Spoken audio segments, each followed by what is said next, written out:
أعوذ بالله من الشيطان الرجيم. بسم الله الرحمن الرحيم. الحمد لله والصلاة والسلام على أشرف الأنبياء والمرسلين نبينا محمد وعلى آله وأصحابه أجمعين. أما بعد, Assalamu alaikum warahmatullah wabarakatuh.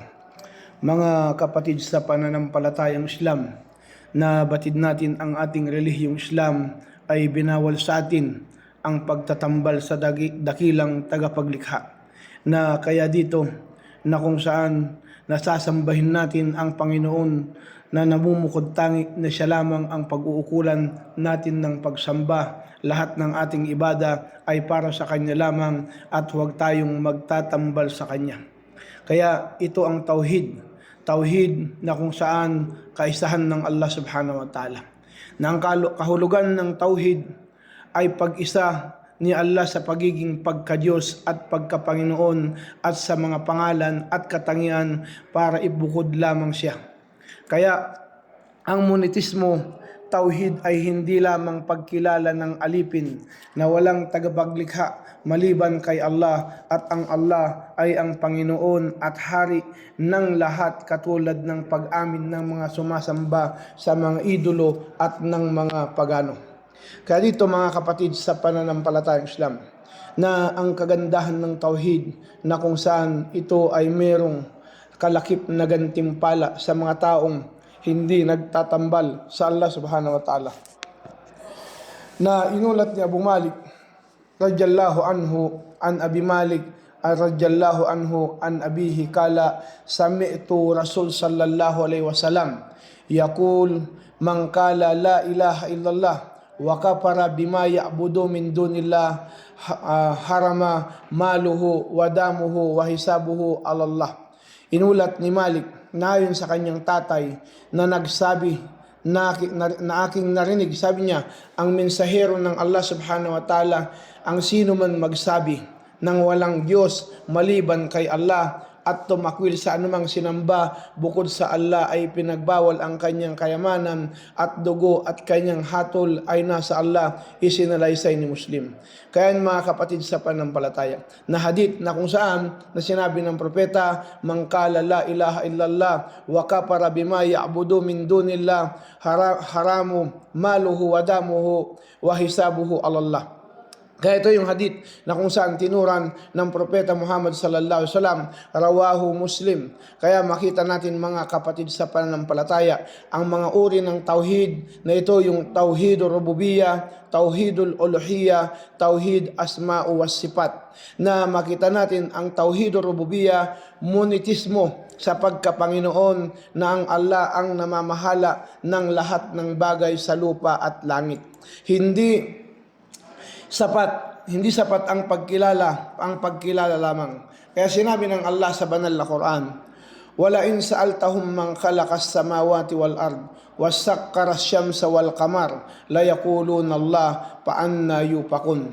Sabi ng Allah sa banal na Quran na at kapag nagtanong kung sino ang lumikha ng langit at lupa, ng kalangitan at kalupaan at nagtalaga ng araw at buwan, tiyak sasabihin nila na ang Allah, kung gayon papaano sila naloko.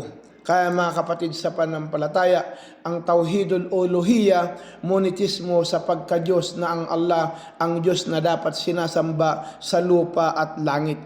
Kaya yan mga kapatid sa pananampalataya na pagka-Diyos ng Allah, na kung saan sinabi ng Allah sa Quran, walakad ba'atna fi kulli ummatin rasulan an ibudullaha wajtanibut tagut paminhum man hadallah wa minhum man haqqat alayhi dalala fasiru fil ardi pandur kayfa kana akibatul mukaddibin. Sabi ng Allah sa Quran, at yak na nagpadala kami sa bawat bansa ng isang mensahero na sambahin ninyo ang Allah at iwasan ang tagut, Diyos-Diyosan, kaya ang iba sa kanila ay ginabayan ng Allah at ang iba naman sa kanila ay itinakda sa Kanya ang pagkaligaw, kaya't magsilakad kayo sa kalupaan at pagmasdan ninyo kung paano ang katapusan ng mga sinungaling. Kaya mga kapatid sa pananampalatayang Islam, na tauhidul asma wa sifat, na kung saan ito naman ang monetismo sa pangalan at katangian ng Allah, ang paglalarawan ng mensahero, kay Allah gamit ang Quran at kanyang mga pahayag sa mga hadith ng Propeta Muhammad sallallahu alaihi wasallam. So dito, makita natin mga kapatid sa pananampalataya na pangalan at katangian ng Allah. Anong sinabi ng Allah sa Quran? Sabi ng Allah sa Quran, Fatirus samawati wal ard, ja'ala lakum min anfusikum azwajan wa min an'ami azwajan yadra'ukum fihi laysa kamithlihi syai'un wa huwas samiul basir. So maliwanag ang hadith, ang aya ng Allah subhanahu wa ta'ala. Sabi po ng Allah, manlalalang ng kalangitan at kalupaan. Sino ang Allah? Siya ang gumawa ng mga asawa para sa inyo mula sa inyong mga sarili, at sa mga asawa para sa mga hayop. Pinarami niya kayo rito. Wala siyang katulad sa anumang bagay. Siya ang nakakarinig, ang nakakakita. Kaya dito mga kapatid sa pananampalatayang Islam, na ang Allah subhanahu wa ta'ala, siya ang nakakabatid ng lahat.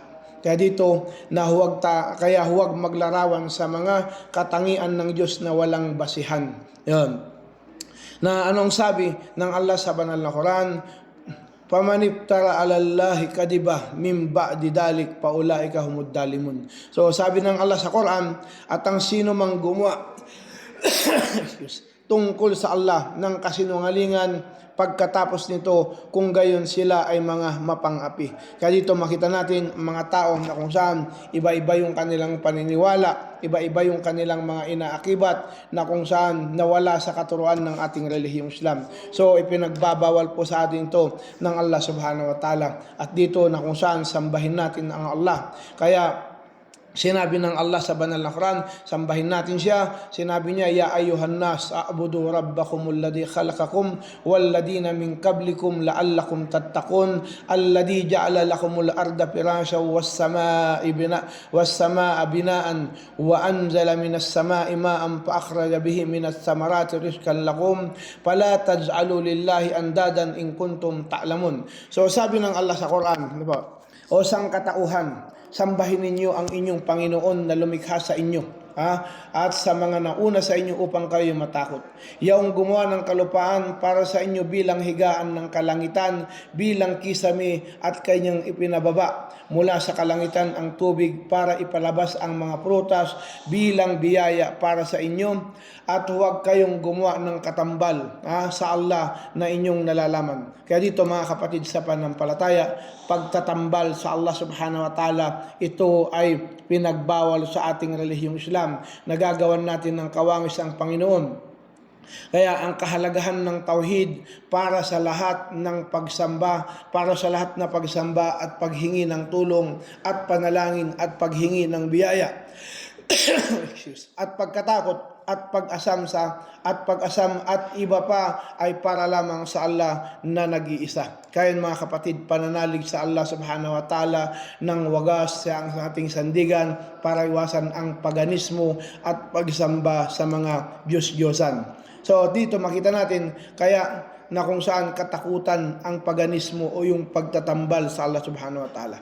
So nang sinabi ni Ibrahim, sabi niya dito, وَإِذْ قَالَ إِبْرَاهِيمُ رَبِّ اجْعَلْ هَٰذَا بَلَدًا آمِنًا وَاجْنُبْنِي وَبُنَيَّ أَن نَّعْبُدَ الْأَصْنَامَ رَبِّ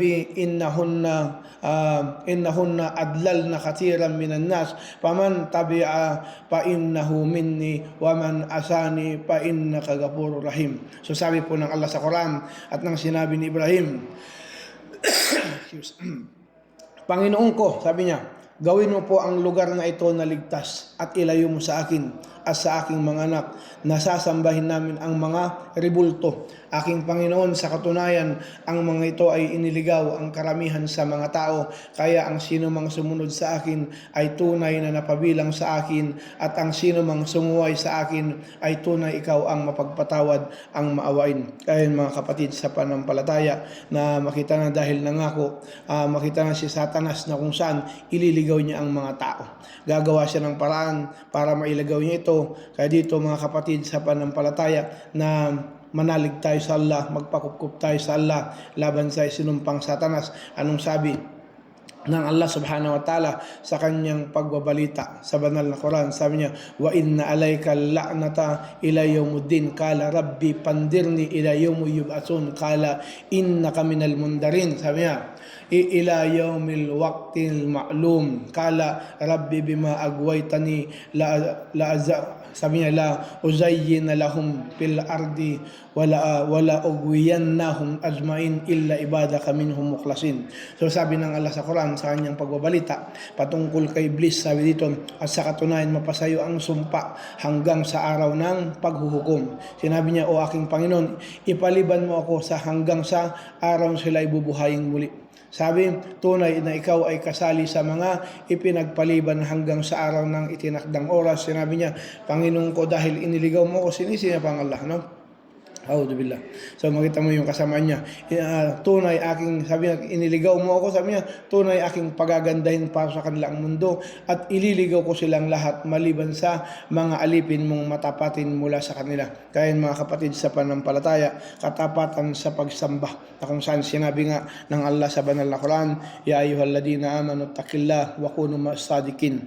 Kaya sinabi ng Allah sa Quran, o kayong mga mananampalataya na matakot kayo sa Allah at maging tapat kayo. Katapatan sa pagsamba sa Allah subhanahu wa ta'ala, wagas na pagsamba, pagtalima sa Allah subhanahu wa ta'ala. Kaya yun mga kapatid sa pananampalatayang Islam, na dito na kung saan yung kalikasan ng sarili patungkol sa hadith ng propeta na inulat ni Abu Huraira radhiyallahu anhu, na sinabi ng sugo ng Allah, ma min mauludin illa yuladu alal fitra paabawahu yuhawidani aw yunassirani aw yumajjisani. Sabi niya, kama tunpahu ayun, kama tunpahul bahima bahimatil jam'a hal tuhassununa fiha. Sabi niya, min jad'a kama kala Nabi sallallahu alaihi wasallam. Tumma yaqulu Abu Hurairah radhiyallahu anhu, sabi niya,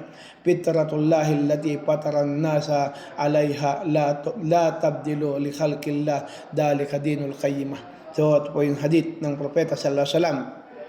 Kanyang sinabi na inulat ni Abu Hurairah radhiyallahu anhu, na sinabi ng mensahero ng Allah subhanahu wa ta'ala, walang sanggol kung di ipinanganak sa kalikasan at pagkatapos ang kanyang mga magulang ay ginawang Hudyo o Kristiyano o Majus katulad sa ipinanganak na hayop na malusog. Meron ba kayong makikitang depekto rito? At sa kabinasa ni Abu Hurairah radhiyallahu anhu, likas ng Allah na kanyang nilikha sa tao, walang pagbabago sa pagkalikha ng Allah. Yan ang matuwid na relihiyon, isinalaysay ni Bukhari.